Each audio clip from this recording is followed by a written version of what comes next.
Kita kembali lagi di Generasi Mecin ngomongin perundungan, itu bahasa Indonesianya, atau mungkin banyak istilah pembulian lah ya di sekolah yang sampai sekarang masih banyak kita pertontonkan bahkan di sosial media. Itu berarti ada sebuah kejadian yang terekam kamera. Nah, bayangkan banyak mungkin yang tidak terekam dan tidak diketahui oleh pihak sekolah dan orang tua murid, tetap terjadi perundungan di sekolah. Makanya di sini saya juga sudah mengundang satu narasumber lagi, ada Pak Erlangga Masdiana dari Humas Kemendikbud, Kepala Bagian Humas Kemendikbud. Pak Erlangga, halo Pak Erlangga. Tadi saya juga kami sempat mendiskusikan kejadian beberapa waktu lalu di Ciracas, ada di Jawa Tengah juga. Sampai hari ini perundungan atau pembulian di sekolah itu masih ada. Nah, dari Kemendikbud ada sistem lagi kah untuk mencegah pembulian di sekolah, Pak? Ya, kita memang Kemendikbud sedang melakukan penataan dengan Menteri yang baru, Pak Nadiem ini lagi melakukan penataan dari sistem yang ada sekarang. Kita lakukan perubahan, tapi perubahan tidak begitu saja perubahan, tapi semua basisnya adalah basis yang akademik. Ya, apa itu basis akademik? Yang pertama, bahwa kita melibatkan seluruh stakeholder yang terlibat di dalam bagaimana memberikan masukan ya permasalahan-permasalahan yang ada, dan kemudian dibicarakan bagaimana solusi terhadap berbagai macam permasalahan tersebut. Dan sekarang sudah keluar namanya kebijakan tentang Merdeka Belajar. Merdeka Belajar itu adalah terkait soal bahwa di sekolah itu harus merdeka, harus bahagia. Belajar itu jangan ada perasaan tekanan-tekanan. Tekanan itu jangan sampai terjadi tekanan-tekanan yang sifatnya jadi pressure terhadap psikologis atau pressure terhadap yang lain-lain. Terhadap siapa? Terhadap anak, terhadap guru, ya, terhadap para pengelola di sekolah. Nah, jadi sekarang relatif Kemendikbud juga nggak melakukan tekanan-tekanan, mengatur begini segala macam. Cuma kita membuat kebijakan agar bahwa kebijakan itu betul-betul kebijakan yang menciptakan bahwa orang belajar itu enak. Ya, bahagia. Saya mau menanggapi dari pernyataan Pak Indra juga yang sempat ada statement katanya perundungan atau pembulian itu nggak akan pernah bisa hilang sebenarnya karena udah bagian dari budaya kita. Itu statement gimana tuh Pak Indra? Emang membiasakan bullying atau gimana sih sebenarnya? Nah, jadi gini, kita harus membedakan lah. Ada 3 hal lah. Satu bercanda, 2 bullying, 3 kriminal. Oke, ada tiga fase tuh ya. Ada 3 fase.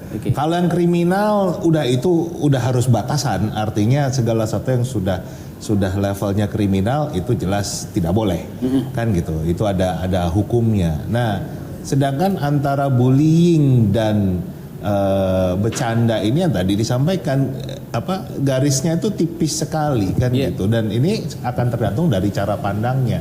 Gampang inilah, roasting di stand up. Itu bullying apa bercanda? Bercanda. Yakin? Kalau dari sisi kalau dari sisi teknis kami pelaku roasting karena sudah ada persetujuan roasting ke oknum yang ada di tempat ya, Pak ya.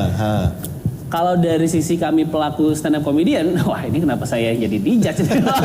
Itu karena sudah ada persetujuan dari si orang yang akan kita roasting, dan di belakang panggung pun sudah ada persetujuan hal-hal apa yang tidak ingin dibahas atau ingin tidak di roast. Jadi kontennya si roasting itu atas persetujuan dari si orang yang akan kita roast. Ya, idealnya seperti itu sih. Balik ke pertanyaan Pak Erlangga tadi.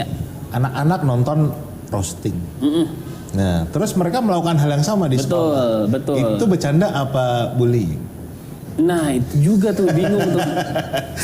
Saya sebagai orang yang suka bercanda, kadang-kadang menanggapi sekarang hal-hal yang berbau bullying suka ingat-ingat masa sekolah juga. Jadi Pak, dulu saya bercanda apa ngebully ya kayak gitu. Atau sekarang kita lihat lagi yang sudah menjadi budaya di bangsa kita. Saat ulang tahun, apa yang terjadi di kita? Ceplokin telur. Nggak cuman itu yang udah agak parah lah. Minta ditraktir. Ya kan? Itu bullying apa bercanda? Soalnya kalau di negara lain, saya ke beberapa negara budayanya kalau ada yang ulang tahun di negara lain itu yang ditraktir. Betul. Ya kan, bukan yang suruh mentraktir. Itu hanya di Indonesia loh yang saya temui. Nah, itu kalau dari kacamata mereka akan menganggap ini orang Indonesia budayanya budaya bully ya. Contoh lah yang sudah jadi budaya kita ya. saat kita ulang tahun, apa yang terjadi? Kita diminta mentraktir teman-teman. Jadi teman-teman kita minta ditraktir oleh yang Minta lagi ya sekarang. minta kan Iya, gitu iya. loh. Kalau nggak ditraktir diomongin tuh. Iya, terus masih dikerjain pula, diceplokin telur lah, ada yang diceburin lah, ada yang diguyur lah, pokoknya dikerjain deh isinya, ya kan? Sedangkan kalau di negara lain, pada saat kita ulang tahun, justru teman-teman kita akan patungan mentraktir kita yang ulang tahun di tempat kesukaan kita, karena itu hari spesial kita. Jadi kalau orang Kenapa ya kayak gitu Pak? Siapa ya orang pertama kali yang mengidekan kalau ulang tahun itu harus traktir sebenarnya? Gimana? itu nggak Emang tahu. culture ya? Apa gimana ya? Itu nggak tahu sejarahnya dari mana, Sejarahnya, tapi iya. hanya saya temui itu di Indonesia. Jadi di negara orang itu akan melihat Indonesia tuh punya budaya bully berarti kan gitu. Jadi kan akan sulit untuk kita, dan itu saya katakan selama akan terjadi perbedaan antara yang kuat dan lemah, bullying itu akan selalu ada. Jadi yang harus disiapkan kepada anak-anak kita, pada dunia pendidikan kita, satu, yang membatasi antara kriminal dan tidak kriminal dulu. Oke, itu dulu ya. Karena bahkan bullying yang terjadi kan banyak juga bahkan dilakukan oleh gurunya. Oke. Kejadian di Bekasi kan seperti itu. Itu sudah kriminal hitungannya, nggak apa, orang dewasa mukulin anaknya itu apa, anak didik yang di bawah umur kan Guru ya. guru bukan gitu. Dan saya agak lucu kalau melihat guru-guru kita tuh menuntut perlindungan agar mereka bisa mendisiplinkan anak. Ini Oke. kan sudah cara berpikir yang menurut saya agak orang yang dewasa itu gurunya kok minta perlindungan. Nah, ini menarik, saya nanti juga mau nanya ke Ibu Mintarsi habis ini soal bullying dan kekerasan fisik di sekolah yang bahkan dilakukan oleh guru. Apakah ada pergeseran apa ya, culture generasi, karena kalau ini saya mau membandingkan dengan era saya sekolah, mungkin dengan Pak Indra dan Pak Erlangga juga zaman saya sekolah, kalau saya ditampar guru Bu, saya ngadu ke bapak saya ditampar lagi ya bapak saya Bu, karena yang salah tetap saya gitu. Nah kalau sekarang sudah ada pergeseran kayak bahkan terakhir yang guru di Bekasi diberhentikan sebagai guru kan karena kejadian itu. Apakah ini ada pergeseran generasi culture atau memang sudah salah sebenarnya dari segi hukum dan sosial? Abis ini kita bahas Bu Mintarsi ya. Kita nungguin makanan juga dari Art Hotel Wahid Hasim. Jangan kemana-mana pemirsa, tetap di Generasi Mecin.